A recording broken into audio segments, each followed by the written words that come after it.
Hello friends, my name's Doug. This is Third Stall Garage. Yesterday I uploaded the first YouTube video to the channel and it was just the welcome intro video. Today I'm going to do an update on one of the improvements to my shop, but I need to just give you a disclaimer first. This whole endeavor of sharing what I'm doing, posting on Instagram and YouTube and Facebook, and documenting the build, restoring a classic car is a fun new learning curve for me, and I hope you enjoy following along as well. But I need to apologize, give a disclaimer, all of that stuff up front. I am completely new to video recording, editing, even using a tripod. I'm learning software and social media and all this stuff at the same time. So my videos are gonna stink for a while, laugh at them, have fun with it. I'm okay with that.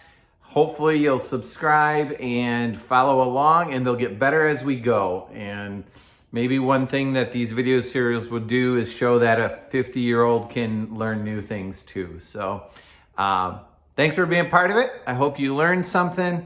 If you have questions about anything I'm doing, please feel free to post those in the comments and I'll respond. Click subscribe, hit the bell, and join the Third Stall group. Thanks, have a great day.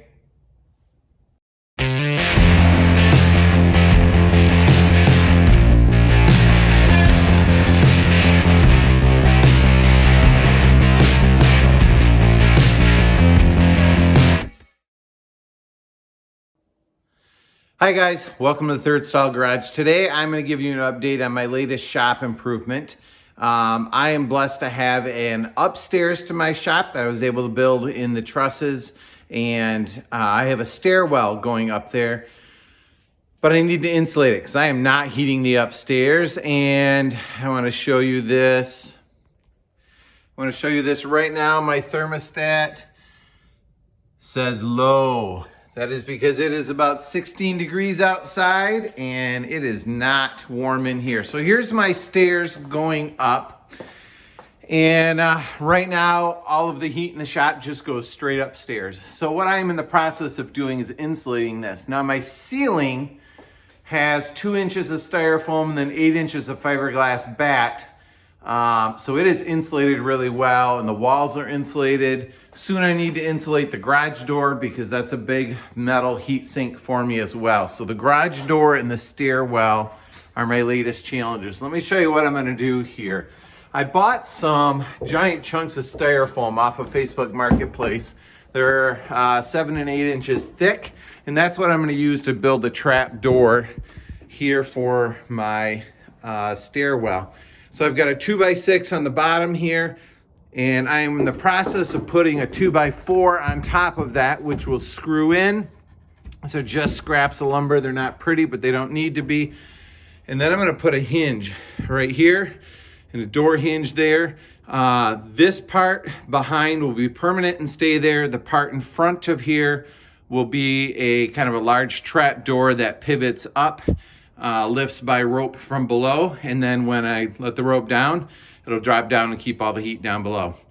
Stay tuned and I'll show you how it finishes out. 2x4 on the top is mounted permanently, and then the 2x6 on the bottom will pivot up, and I'm going to attach my trap door to that. Here's how I'm making the trap door. I've got the 2 large blocks of styrofoam. They were too wide, so I ended up cutting them down on the table saw, making a slit from each side.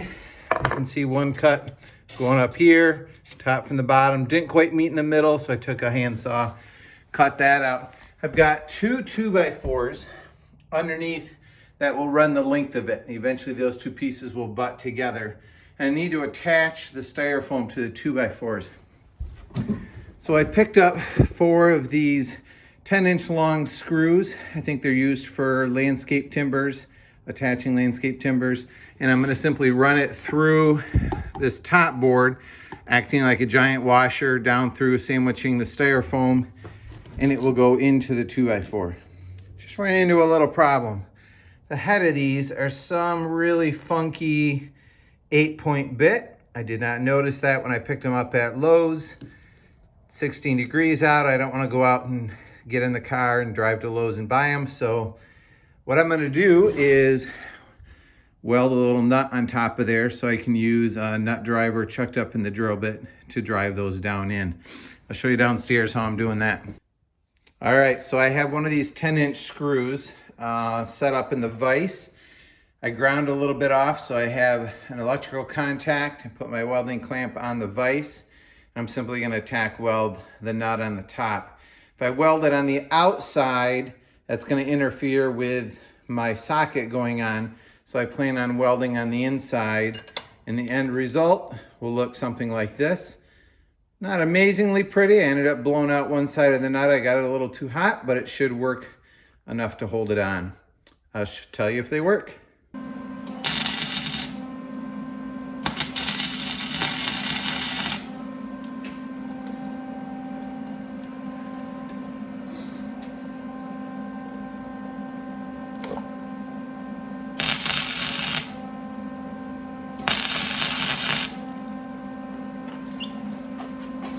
Ooh, look at that glow, nice and pretty.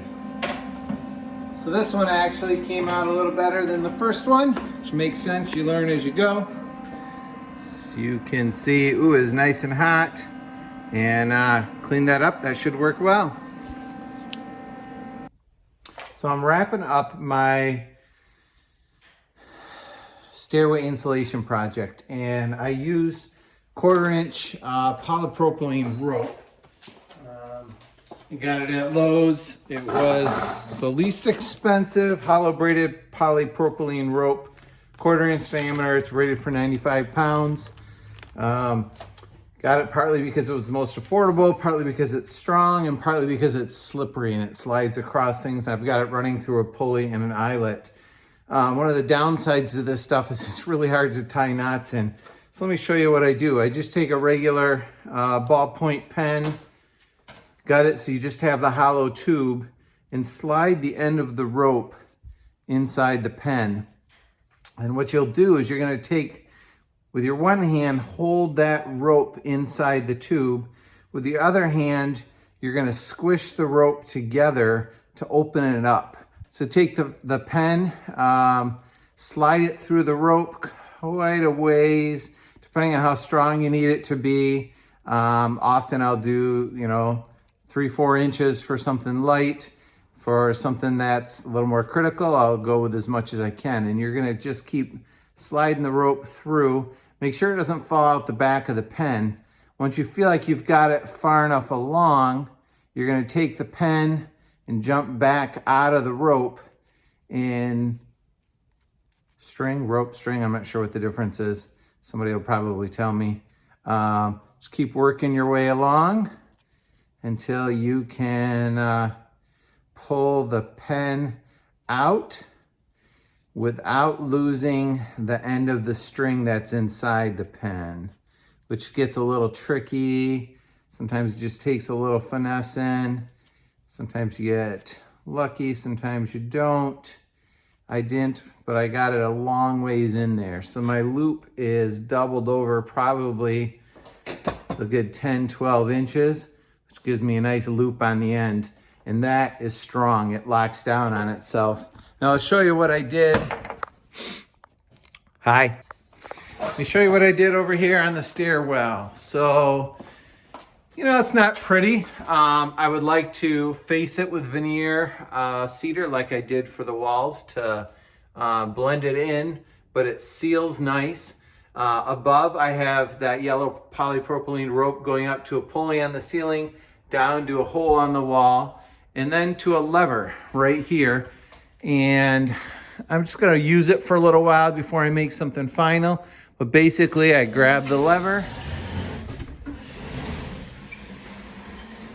push the lever down, and the hatch stays up. And if I want the hatch to go down, lift the lever in place. Voila, the garage stays warm.